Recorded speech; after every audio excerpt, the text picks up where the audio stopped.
میرے نبی پاک صلی اللہ علیہ وسلم کا فرمان ہے، مصطفیٰ کریم نے فرمایا تو رب کی رضا کے لیے جھک جا، تو اللہ کے لیے جھک جا، رب تجھے عزت عطا فرما دے گا۔ تو توحید کا پہلا سبق یہ ہے کہ اللہ کے سامنے جھکنا ہے، کسی اور کے سامنے۔ معین الملت والدین عطا رسول ہند الولی حضرت خواجہ معین الدین چشتی اجمیری رحمت اللہ تعالی علیہ فرماتے میں حج کے لیے گیا، جب میں مینا مزدلفہ عرفات میں گیا تو ایک آدمی کو میں نے لبیک کہتے دیکھا۔ عقیدہ مسلمان کا رب ایک ہے، میرا رب ایک ہے، میرا رب ایک ہے، میرا مالک ایک ہے، وحدہ لا شریک ایک ہے میرا اللہ۔ فرماتے میں نے اس شخص کو دیکھا لبیک لبیک لبیک پکارتا، وہ آدمی جب لبیک کہتا تو جواب آتا لا لبیک، تو غیر حاضر ہے، پھر کہتا میں حاضر ہوں، پھر آواز آتی تو غیر حاضر ہے۔ حضرت خواجہ معین الدین اجمیری علیہ رحمہ فرماتے میں نے مجمع سے بازو پکڑ کے باہر نکالا، میں نے کہا بھائی تجھے پتا ہے جب تو لبیک کہتا ہے تو جواب آتا ہے لا لبیک، تو غیر حاضر ہے، تجھے پتا ہے؟ اب فرماتے وہ رو پڑا، کہنے لگا معین الدین مجھے پتا ہے۔ میں نے کہا اچھا؟ کہنے لگا حضور 24 سال بیت گئے، میں ہر سال حج کرنے آتا ہوں،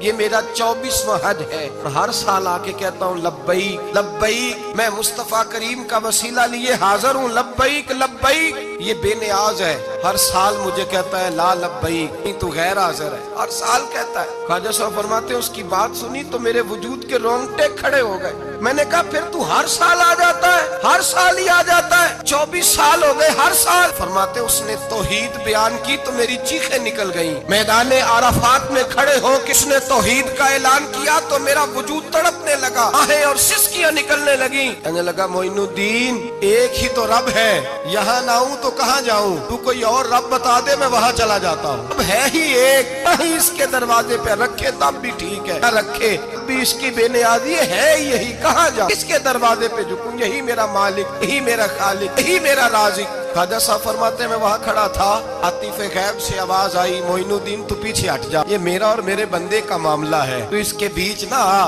اگر میں نے ایک دفعہ بھی کہہ دیا کہ تو حاضر ہے تو یہ اگلے سال آئے گا نہیں، مجھے اس کا آنا پسند ہی بڑا ہے، 24 سال ہو گئے، اس کا بھی حج قبول فرمایا ہے، اس کی لبیک کی برکت سے قبول فرمایا۔ بھائی یاد رکھیں اور سمجھیں، توحید یہ ہے کہ میں تیرا ہوں، اے اللہ میں مالک میں تیرا ہوں، میں کدھر جاؤں؟ میرے اعلیٰ حضرت فاضل بریلوی رحمت اللہ علیہ کے والد گرامی خوبصورت بات فرماتے مجھے دعا مانگنے کا طریقہ میری بیوی نے سکھایا۔ حضرت کس طرح؟ فرمانے لگے ایک دن مجھے اس نے کوئی کام کہا، کوئی ضرورت گھر کی بتائی، تو میں نے کہا میرے پاس پیسے نہیں ہیں، کچھ دنوں میں دے دوں گا، عورتوں کا مزاج ہوتا ہے گھر کے کام انہوں نے بتانے ہوتے۔ 2-4 دن کے بعد کہنے لگی حضرت ایک کام کہا تھا، فرمانے لگی ابھی جیب میں پیسے نہیں ہیں، ذرا آتے ہیں تو کچھ کر دیتا۔ 2-4 دن کے بعد پھر عرض کرتی حضور وہ میں نے کچھ گزارش کی تھی، فرماتے مجھے غصہ آیا، ناراض ہوا، میں نے کہا تو بار بار کہتی رہتی ہے، تجھے بتایا تو ہے ابھی میرے پاس پیسے نہیں، کہیں سے آتے ہیں تو دے دوں گا۔ فرماتے جب میں نے جھڑکا تو وہ بھلی مانس رو پڑی، اور رو کر کے اس نے لفظ کہے تو مجھے رب کریم کی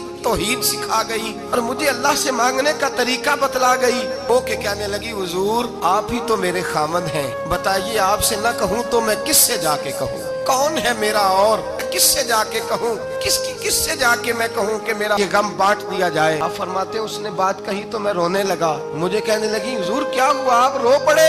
تو میں نے کہا سمجھ آ گئی ہے، جب میں بھی کہوں گا نا مولا میں بڑا پریشان ہوں، میں دکھی ہوں، تکلیف میں ہوں، آزمائش میں ہوں، میں بیمار ہوں، اے اللہ اولاد کی وجہ سے پریشان ہوں، اے اللہ میں جوان بیٹی کے سبب سے پریشان ہوں، اے اللہ فلاں تکلیف سے پریشان ہوں، اے اللہ میر زبانہ میری غربت کا مذاق اڑاتا ہے، اے اللہ جائیدادوں والے مجھ بے گھر کو ستاتے ہیں، اے مولا زمانے کی تیز دھوپ آ گئی ہے، تو ہی میرا رب ہے، بتا تجھے نہ کہوں تو کس سے کہوں، تیری بارگاہ میں عرض نہ کروں تو کدھر جاؤں، تیرے حضور ناز نہ ہوں تو کہاں جاؤں؟ فرماتے ہیں جب میں یوں رو کے دعا کروں گا تو عرش کا مالک یقیناً دروازے کھول کے فرمائے گا میرا بندہ جو مانگتا ہے اسے فوراً عطا فرما۔